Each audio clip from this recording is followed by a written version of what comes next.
Taking a deep breath in. And here we are. Oh, transitioning with one more breath. And release. Thank you, thank you, thank you.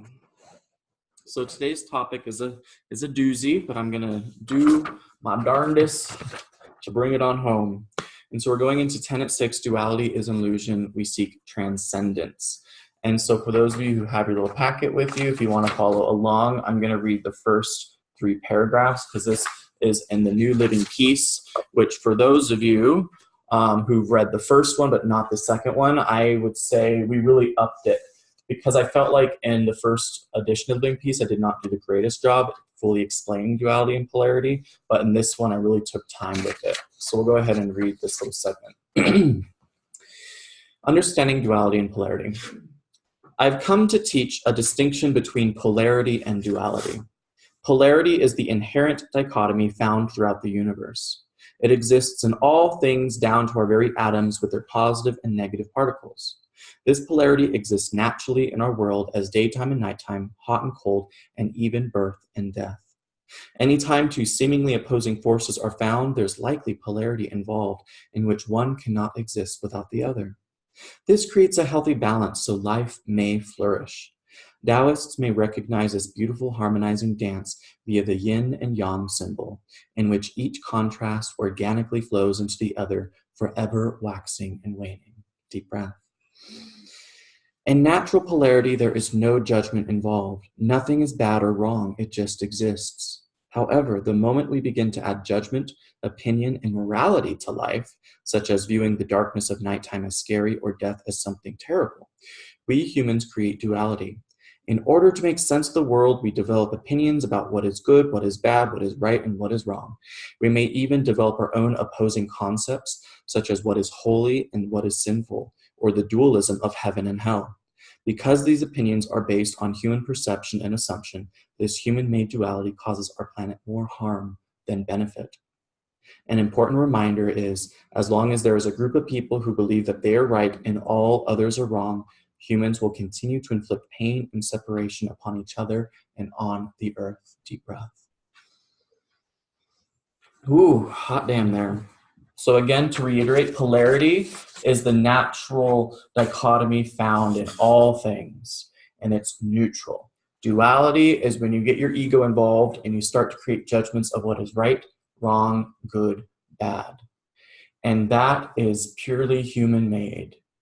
For example, if you look at anything, if you just look at nature without any human intervention, you're going to see pain and you're going to see cooperation, pain and cooperation.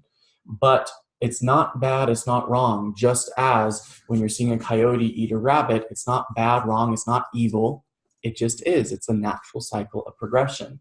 But instantly, because we may have had the bunny as our pet rabbit, all of a sudden the coyote turns evil in our eyes and we want to punish it for being a coyote, even though that's what coyotes do. I always like to say an example sometimes when people are struggling with letting shit go when people have hurt them. And I'll often say, that person's a scorpion, always has been a scorpion. So why the hell did you assume that they're not going to sting you when you can see since the moment you met them that they had a stinger? And again, the stinger is not bad. Scorpions are not wrong individuals. That's just where they are at in that moment. But we pretended that they were a rabbit and that they were fluffy. Maybe they were a fuzzy scorpion. You're just like, hello. But they end up still stinging you. And then you get upset and you say, you betrayed my trust. And then they turn around and say, actually, you've always known who I've been, but you decided to look at me differently and to not accept me fully for who I am. You were in love with my potential, which is not love, because you were in love with a delusion. And so I invite you to fully accept me for who I am, which is a scorpion. Ooh, different story there, isn't it, than our typical betrayal story. Let's breathe that in.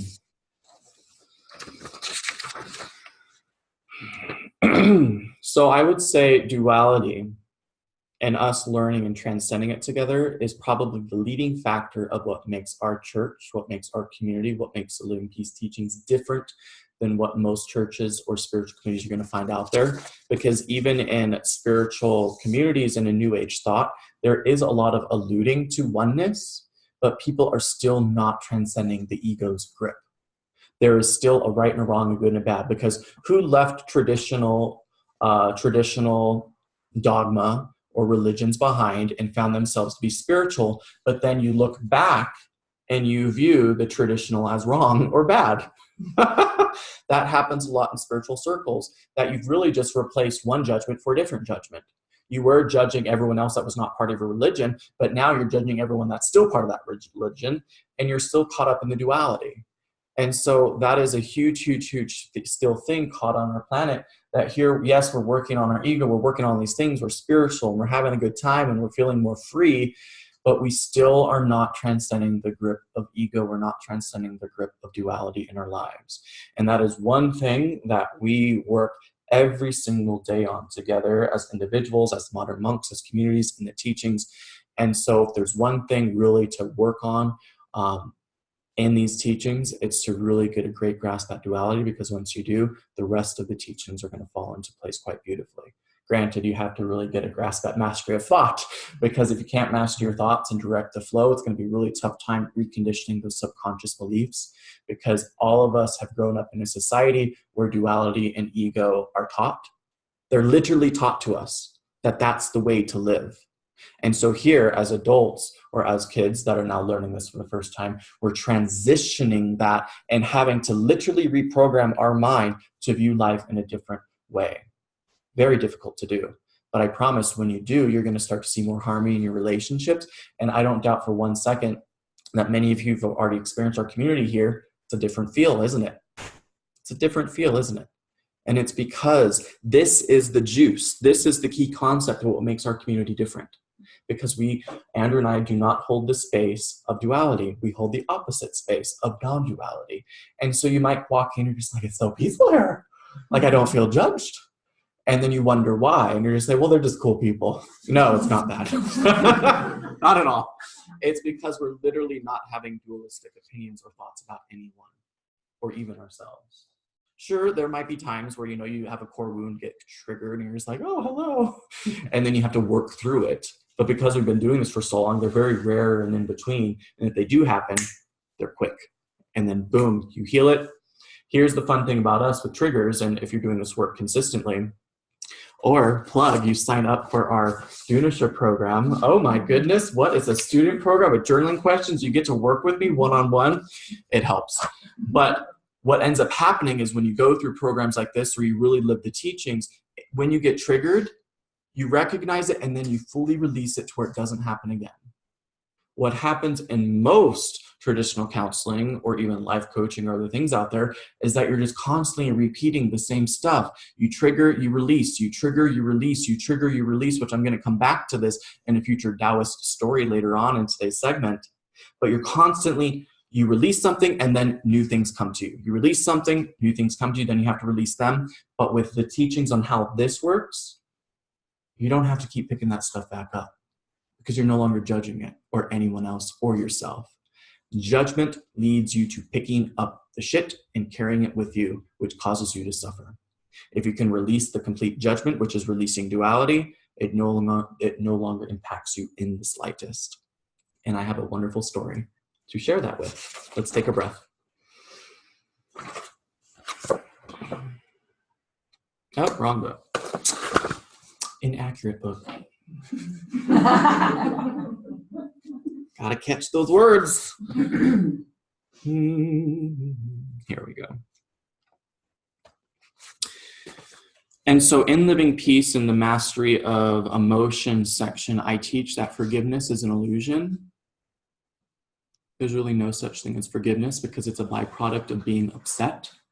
And so if you release the upset, you release the need to forgive. So if you're someone who's been working on forgiving people for your entire life, you're trying to work on a delusion, and it's not working, is it? You're barking up not the inaccurate tree. When the tree that you do want to be barking up is complete acceptance. And when you have complete acceptance, you no longer need to forgive. And this is an awesome, awesome story. So how do we forgive those who have offended us in the Tao of Daily Life by Derek Lin.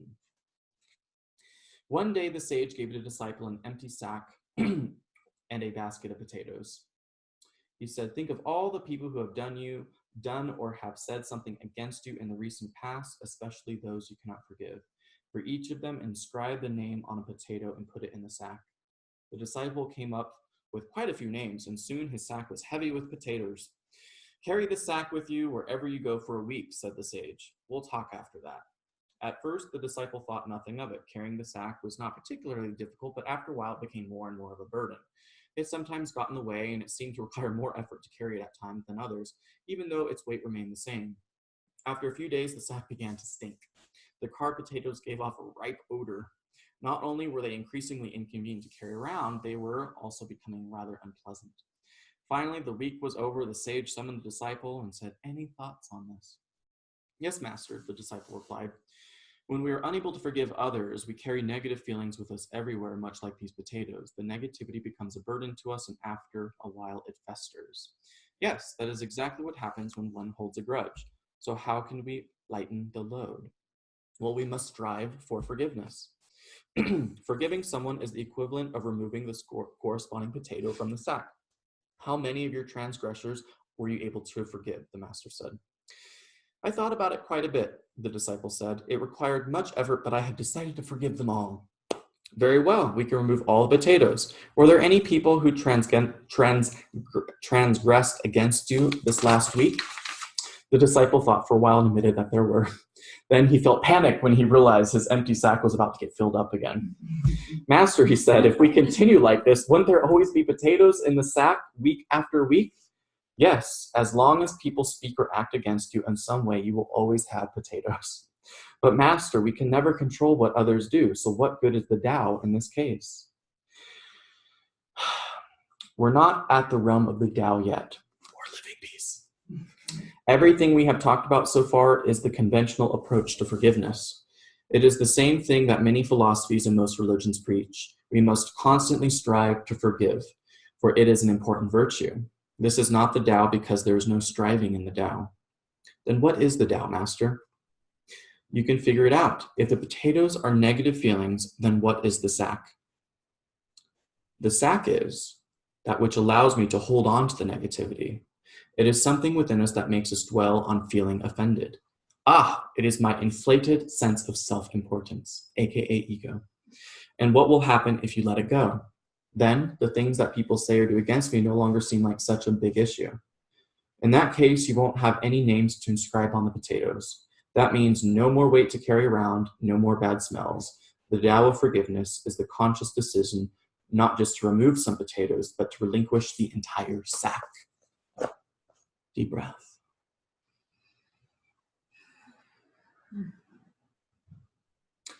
And so how we teach it in Living Peace is teaching complete acceptance and release. You know, if you don't get upset at people, you no longer have to forgive them. And I often share with Andrew, it's like, I've gotten to a point where it's very difficult to upset me. And even if you do happen by the chance to upset me in some way, instantly I'm able to release that trigger because I get so excited. Like Andrew, early on in our marriage, I'm like, I can't wait for our first argument because like it will pick out something in me I didn't know was there. And then I could release it and we'll never have to argue about it again. And we really never had like an argument. I mean, there was a couple times where we brushed up against each other. And I'm just like, well, isn't that cute? I never realized that was still within my personality. Thank you for pointing it out. Release. And so, sure, I realized, there's still a sack there. There's still something there. And instead of me writing down Andrew's name on a potato, I didn't go down that route. Instead, I said, I still am carrying the sack around. It's empty, but there's still a piece of that cloth there. And I just got rid of the cloth. And then I didn't need to write down a name on a potato. I didn't even need to have a potato at all. Does that make sense? So you release the ego, no need for forgiveness, because you start to understand that when people are doing things against you, it's not even about you. It's about all of us still being children, big children as adults, learning how to play well together. and learning how to manage our own emotional well-being, because people in pain cause other people pain. People in fear cause other people pain. People in guilt cause other people pain. If you're in any negative emotion, you're going to unfortunately spill a bit of that onto others, and it's just going to take different forms of pain. You don't need to even worry about what to call it precisely. It's just pain. It's just your little wound that's cut, and you're spilling onto everything that you touch. And that's why it's so important to really get a grasp of this ego business and this duality business. Make sense? Let's take a breath in.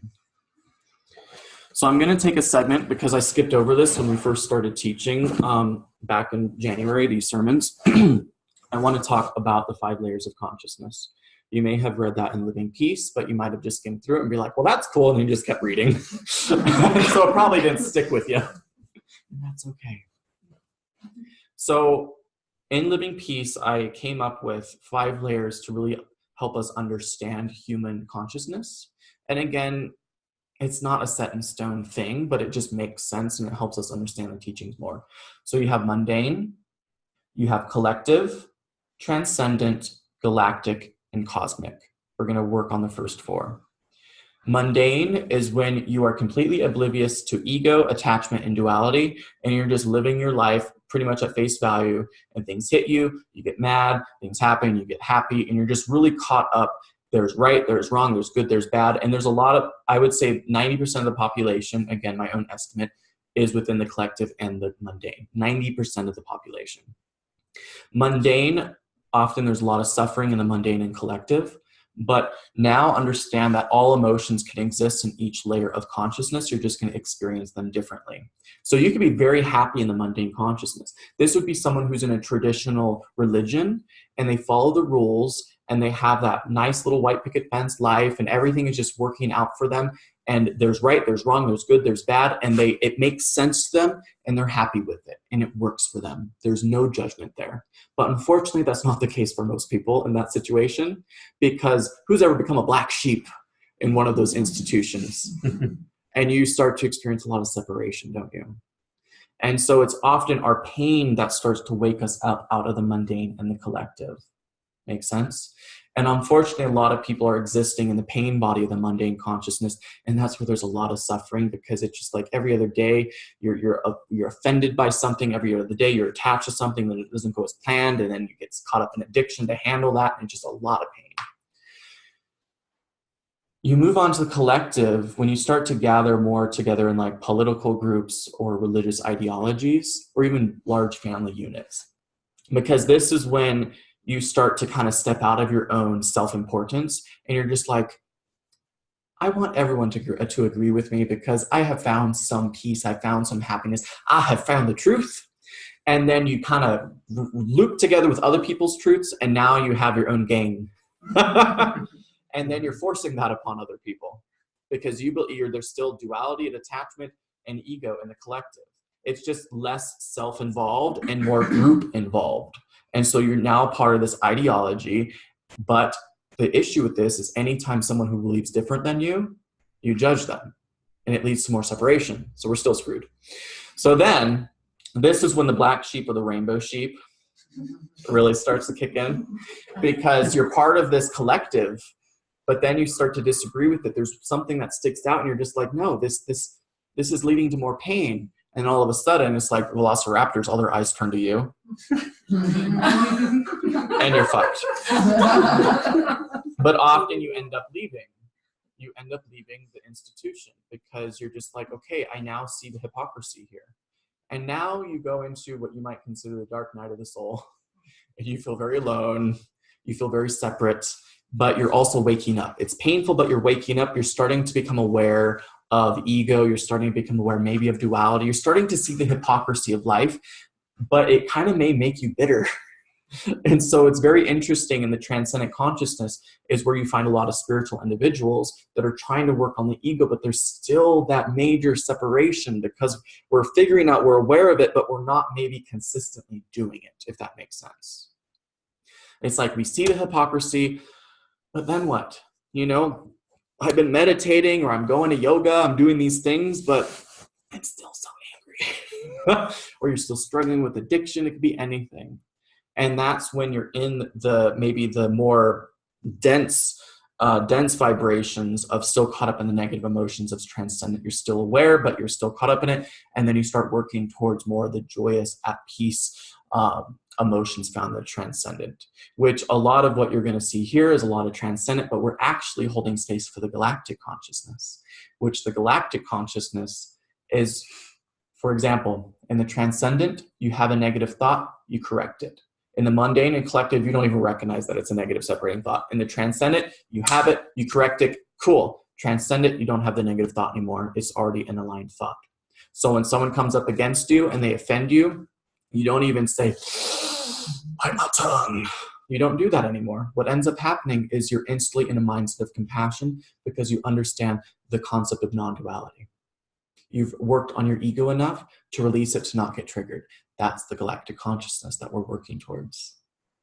And at the very high end of that is where you have teachers such as Buddha, Jesus, all of these individuals that taught these teachings that we then misconstrue and turn them into ego-inflating teachings. But at the very high end of this, the complete consistency of it is where you have ascended masters that have walked this planet.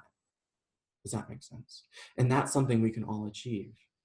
And that's, remember at the very start of our conversation today, I mentioned how we don't give ourselves enough credit because humans are capable of this stuff. Humans are capable of this stuff, but we talk ourselves out of it. Thank you, ego. We constantly talk ourselves out of it. So that's just the 5 layers of and then there's the cosmic, which we don't even know what the fuck that is. It's just like God or the universe or just the whole like the force that just encompasses everything. And so it's like I feel like it's the burning bush because it's like if you see it, you go blind. It's just too much to handle. Maybe one day we'll get there. And so let's take a breath. I love understanding these 5 layers because it can really help us to understand where we're at in the moment. And you may even transition through 4 of them in one day. It's not something where you just like unlock it and you're there forever. You're constantly ebbing and flowing through them. But maybe if you write these down, reread Living Peace, you can recognize where you're at and where you're getting caught up. Make sense? Let's see. And then I just want to share a little bit more on this. So the sack in the poem or in the story can represent egoism. And although it does not exist as a physical thing, we treat it as such. Our language is full of references to this assumption. We talk about the bruised ego, or how the pride is hurt, or how one's dignity can be wounded. And if egoism were part of the body like a limb, as if egoism were part of the body like a limb or an organ. And yet, the ego is nothing more than a construction of the mind. It springs from the false perception that we are separate and different from others. The sense of separation and difference leads us to skewed comparisons, which in turn lead us to false convictions of superiority. When this elaborate illusion is under attack, the illusory injuries seem quite real. But as soon as we see through the illusion, it fades away, and so does the damages against it. Egoism is something we created for ourselves, so it is something we can dismiss with a simple decision. Without egoism, there is nothing to bruise, hurt, or wound. Without damages or injuries to the ego, pride, or dignity, there is nothing to forgive. There's nothing to forgive. And this is what it means as we're all working towards together, whether or not you want to become a modern monk or just apply this to your own everyday life. We can all work towards this together to learn to create that distinction between ego self and what we might call the higher self. And the higher self is just the observer. Rather than using a dualistic vocabulary, we can just call it the observant self. We have the ego self and the observant self. And so the homework for all of you this week, this is the call to action. And we're going to talk a lot more about this on Wednesday night. Start to remove, this is the very base minimal practice to start with. Start removing dualistic vocabulary. Stop removing dualistic words from your vocabulary. So no longer use bad, no longer use wrong, especially don't use evil. I don't even use dark. And guess what? I don't even use light that often because people are like, well, I'm of the light. You're just creating a duality there. Because you're instant, well, if I'm of the light, then what does that make you? You know, you just create a distinction. So for me, literally in my mind, I do not view darkness on our planet. I only see pain. I see peace, I see pain. I don't see people caught up in the whole darkness or evilness, because guess what? I'll come back to that because that'll be our like punctuation mark. I can't wait to read it. Because guess what? When you do that, even if you think you're helping, you're still creating separation. You're still feeding the law of attraction. Because when you're viewing people as wrong, as bad, as evil, as dark, guess what? You're creating separation in your mind. Maybe you then go and speak that separation, and then you influence our children, our next generation, to start having separating thoughts. And who knows what they're going to do with that? You're creating division within the heart, the mind, the body, and the spirit, and that's our job to rise above. And that's why when we have sessions with people here, it's such a different experience than in traditional counseling, because I don't view people as broken. I don't view them needing fixing.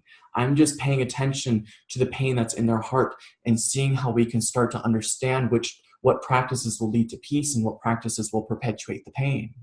Does that make sense? When I've worked with a lot of teens over the years, and traditional therapy was really not working for them. All the parents kept saying it's making them worse. They're getting more depressed. They're hurting themselves more. And then we sit down for one session with them. It's crazy how often this would happen. And I would just tell them, I'd be real with them. I just say, I really don't give a shit what you're doing. I'm only interested in where's your peace and where's your pain. And all of a sudden they don't feel judged because I told them I don't give a shit. And they like it when you use cuss words. Like, it makes it real for them. And I just said, you know what? You're hurting yourself, because I would often have teenagers who are actually hurting themselves. And I'd say, I'm never going to tell you not to do that, because it's not my place to judge you for what you're doing as bad or wrong. I'm only interested in showing you what is leading to pain and what is leading to peace, and they can understand that because it's factual. It's not the judgment of the ego telling them anything, right, wrong. It's factual. And instantly, once they start to observe and they share their own pain and they're not judged by it, they don't feel any guilt. And then we find out that it was a lot of the guilt that was causing them to hurt themselves. So all the parents, all the counselors telling them, stop doing that, that's bad for you, you're going to hurt yourself or even kill yourself one day, that just makes them feel worse about themselves, and that they're wrong and that they're bad and they're separate. But when you have someone holding space for them that does not see it in that way, it is instantly healing. This one girl who was in 2 years and even hospitalized for it, in 2 months, she was from a 0 to 1 happiness to a 7, 8, 9 in just less than 2 months. When traditional counseling, which has its place, maybe more for even adults that can really grasp it, but for those kids, it wasn't working. Does that make sense? And it stems from this concept of non-duality. That is the key. That is the practice. That is what heals division within the heart, mind, body, and spirit. Deep breath. And again, sometimes, if traditional therapists watching this may not agree with me, then that's okay. That's fine. But the truth is, it's like, well, we've been doing this for 10 years and this shit works. So it's really based off of application. And we see it happening again and again, helping again and again. Take a deep breath.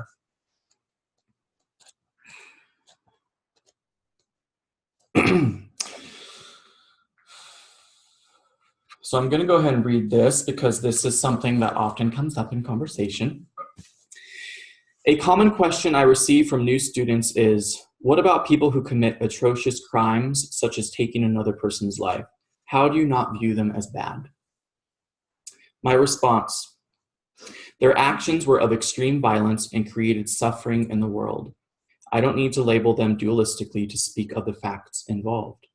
For me to view them as bad or evil would only cultivate further separation in the world, including within my own heart. Instead, I view their actions factually, free from opinion, so that I may foster a heart of compassion for every person impacted by their violent choices, including the perpetrator.